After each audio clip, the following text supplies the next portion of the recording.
Nah sekarang sudah pola pikir ataupun mindset sudah berubah, mengatasi dulu sebelum mengobati. Jadi mindset mencegah lebih baik daripada mengobati itu sudah terpatri banget di pola pikirnya masyarakat. Bukan hanya masyarakat Indonesia bahkan dunia. Jadi karena ada pergeseran perilaku seperti itu dan yang paling unik untuk pengobatannya sekarang itu mereka cenderung memilih herbal.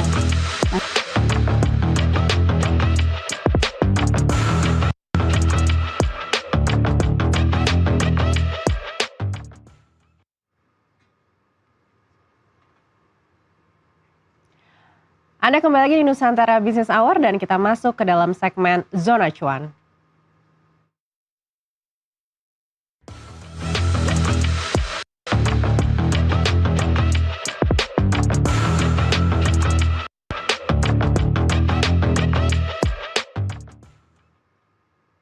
Dalam beberapa tahun terakhir, tren gaya hidup sehat di masyarakat terus meningkat. Tidak hanya melalui pola makan dan olahraga, tapi juga penggunaan produk berbasis herbal yang dipercaya membantu menjaga kebugaran tubuh serta meredakan berbagai keluhan ringan seperti pegal dan kelelahan otot.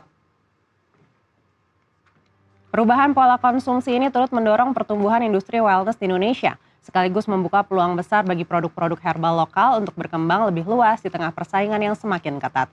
Namun di tengah momentum tersebut, pelaku usaha juga dihadapkan pada sejumlah tantangan. Mulai dari persaingan industri yang semakin ketat, tekanan pasar global, hingga daya beli masyarakat yang masih berfluktuasi di tengah kondisi ekonomi yang tidak sepenuhnya stabil. Situasi ini menuntut industri herbal dan wellness untuk tidak hanya berinovasi, tapi juga menjaga efektivitas strategi bisnis dan kepercayaan konsumen.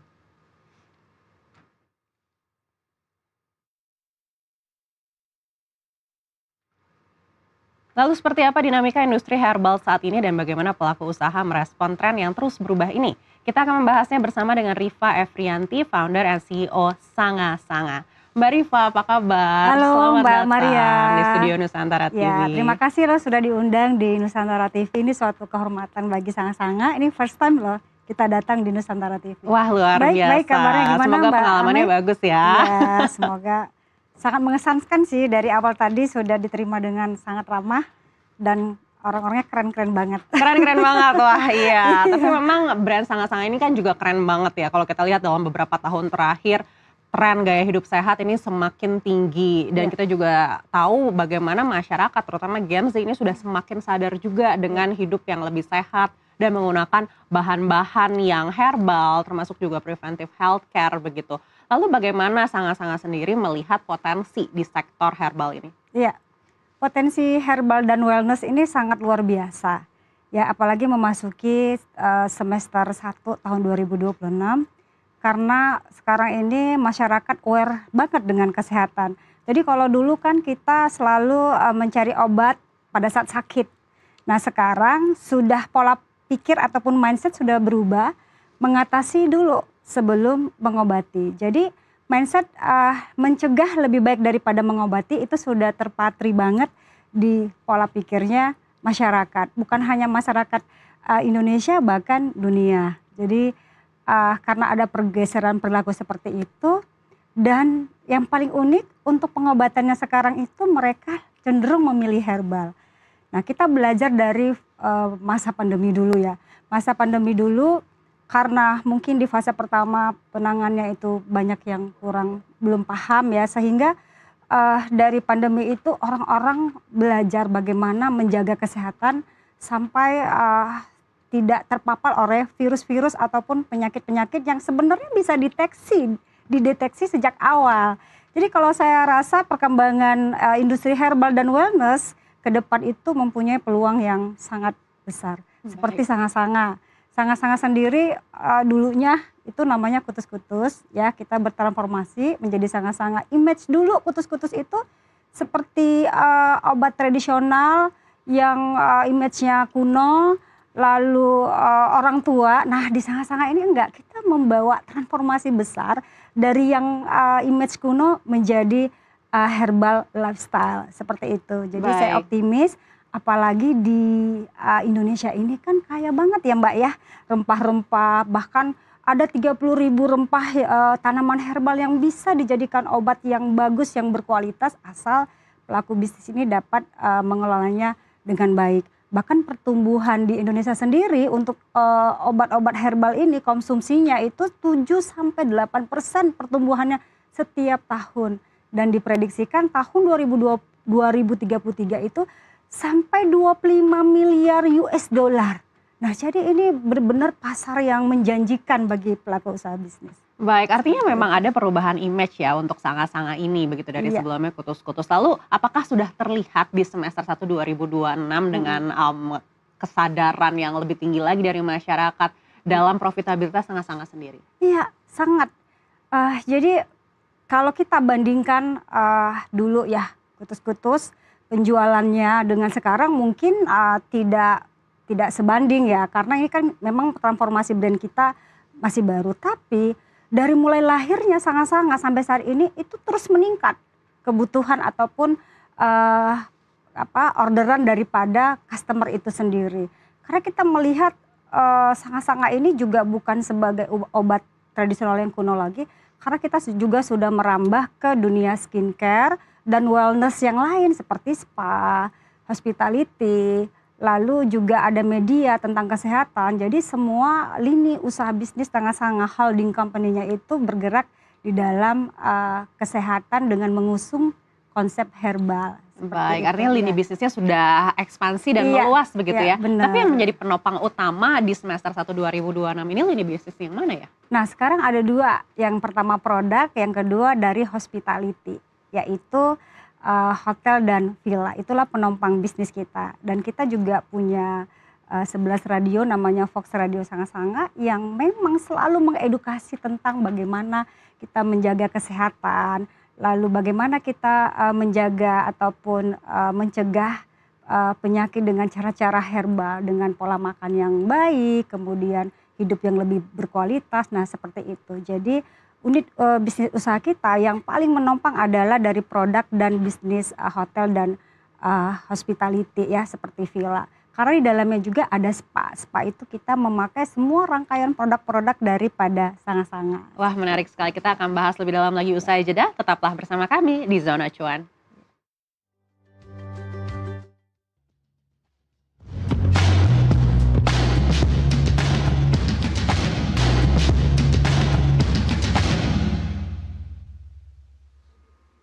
Anda kembali lagi di Zona Cuan, masih bersama saya Maria Anneke dan saya juga masih ditemani oleh Rifa Efrianti, founder dan CEO Sanga-Sanga. Ya Mbak Rifa, tadi kan kita sudah bahas bagaimana di semester 1 ini sudah terlihat dari lini-lini bisnis Sanga-Sanga yang sudah meluas begitu. Lalu seperti apa di pertengahan tahun hingga di akhir tahun nanti? Apakah sudah ada ekspektasi dari Sanga-Sanga pertumbuhannya akan seperti apa di tahun ini? Iya, sebenarnya kalau kita melihat ekonomi Indonesia ya dengan penuh tantangan ini, kita melihat sektor industri herbal itu yang paling sustainable. Karena dengan banyaknya sektor-sektor lain ataupun masalah ekonomi lain, pasti orang lebih mengutamakan kesehatan mental dulu. Makanya industri herbal ini saya yakin bisa bertahan, bahkan bisa bertumbuh dibandingkan dengan sektor-sektor lainnya. Jadi saya optimis Sanga-Sanga bisa tetap sustainable ya, bisa tetap menjadi pilihan bagi masyarakat Indonesia untuk preventive healthcare-nya sehari-hari, karena ini sudah menjadi bagian gaya hidup masyarakat modern sekarang ini. Dan Sanga-Sanga sendiri sudah masuk ke sektor generasi muda. Jadi kebanyakan sekarang customer baru kita ataupun konsumen baru kita itu dari anak-anak Gen Z dan milenial. Karena kita juga punya, selain obat tradisional tadi, obat herbal, kita juga punya untuk perawatan kulit dan kecantikan seperti skincare dan body care, juga aromaterapi. Nah, tapi tantangannya untuk di industri wellness, terutama juga barang-barang herbal, ini kan juga dengan adanya barang-barang impor juga begitu. Lalu bagaimana strategi dari Sanga-Sanga ini untuk melawan banyaknya produk impor yang mungkin harganya ini juga bisa murah sekali? Iya. Jadi gini Mbak, kita ini tidak berkompetisi dengan harga, kita berkompetisi dengan kualitas. Saya juga ingin menyarankan kepada masyarakat Indonesia, cintailah produk Indonesia. Karena apa? Karena Tuhan sudah memberikan segini banyak berkah kepada kita dengan kekayaan alam yang begitu besar ya. dan itu menjadi modal dasar kita untuk menciptakan produk-produk yang tidak kalah bagusnya dari luar negeri. Bahkan dari luar negeri itu kita juga tidak tahu bahan apa yang dipergunakan, pabriknya bagaimana, kan kebanyakan maklon. Ya, jadi saya sarankan jangan terpancing ataupun terbranding dengan promo atau over claim. Nah, kalau Sangat-Sangat sendiri untuk menyaingin tadi produk-produk dari hantaman dari produk luar negeri itu produk dari luar ya, itu memang luar biasa kita membutuhkan effort ya. Pertama, kita selalu mengedukasi ya, edukasi itu sangat penting baik ke mitra kita maupun ke pemakai. Bahwasannya kita bisa mengklaim produk kita Sangat-Sangat ini 100% herbal tanpa efek samping dan dipakai dalam jangka waktu lama itu cukup aman. Jadi image herbal itu lama berhasil itu tidak ada di Sangat-Sangat, karena Sangat-Sangat ini mempunyai kandungan ratusan herbal. Mungkin kalau herbalnya hanya 3 atau 5 mungkin itu lama reaksinya.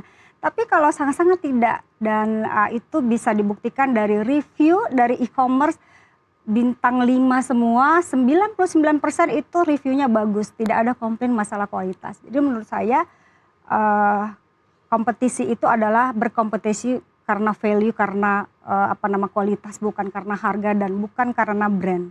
Seperti itu. Bahkan sekarang untuk mengimbangin harga-harga yang masuk nih kan murah banget ya Mbak ya, dari luar negeri ya, dari Korea atau dari manapun itu sangat murah banget. Kita membuat travel size, itu inovasi kita. Agar yang belum mampu atau yang budgetnya masih terbatas membeli yang ukuran reguler itu di atas 170.000 atau di atas 100.000 ya misalnya. Nah, kita buat inovasi baru travel size yang under 100.000. Jadi semua lapisan masyarakat itu bisa mencoba ataupun memakai produk Sangat-Sangat. Jadi kita ini di sangat pingin kesehatan itu bukan barang mewah lagi, tapi bagaimana semua lapisan masyarakat bisa menikmati, merasakan, memakai Sangat-Sangat dan untuk menjaga kebugaran dan stamina tubuhnya setiap hari. Baik, yang kedua yang juga kerap menjadi ancaman ini adalah beredarnya barang palsu. Iya. Nah, ini bagaimana nih strategi yang dilakukan Sangat-Sangat? Iya, barang palsu. Kalau cerita barang palsu, brand yang besar tuh pasti ada pemalsuan. Nah, justru salah satu faktor kami bertransformasi adanya banyaknya pemalsuan di brand sebelumnya, Kutus-Kutus. Itu banyak banget dan menjual harga murah. Dan kami sendiri mencoba dan membelinya, kita sampai heran ya Mbak ya, dia itu persis banget nih packagingnya. Ternyata ada pengepul botol palsu malah di sana. Nah, untuk itu langkah transformasi kita tuh sangat tepat di saat gencar-gencarnya pemalsuan harga murah dan juga ada permasalahan brand ya, itu faktor yang kedua. Dan kita cepat-cepat bertransformasi sehingga kita sudah terbebas ataupun kita sudah tidak lagi memikirkan bagaimana cara mengatasi untuk barang-barang palsu ini. Karena kami sendiri punya tim ini Mbak untuk menginvestigasi barang palsu dan harga murah dari e-commerce. Jadi ada tim take down gitu, dan ini masih berjalan. Nah, di Sangat-Sangat ini alhamdulillah belum ada, mudah-mudahan tidak ada. Karena apa? Karena kami sudah membentengin packagingnya ada foto peraciknya. Kalau sempat dipalsukan itu kena pasal berlapis. Satu, memasukkan wajah, kedua memasukkan produk. Jadi itulah cara kami membentenginya. Baik, lalu strategi apa nih kira-kira yang dalam waktu dekat akan diterapkan oleh Sangat-Sangat, baik itu mungkin ekspansi lagi, apalagi di saat ini kalau kita lihat rupiah ini kan juga melemah sekali begitu, banyak bisnis-bisnis terutama bisnis-bisnis wellness atau skincare ini yang juga menunda ekspansi begitu, menunggu keadaan membaik. Apakah ini berlaku juga di Sangat-Sangat? Kami tidak, justru kami dengan brand baru ini kami semakin gencar penetrasi pasar ya. Kami semakin meningkatkan jaringan distribusi. Yang tadinya hanya distributor, reseller dan depo, tapi kami sudah merambah pasar digital dan merambah pasar market modern seperti apotik, swalayan, toko obat gitu.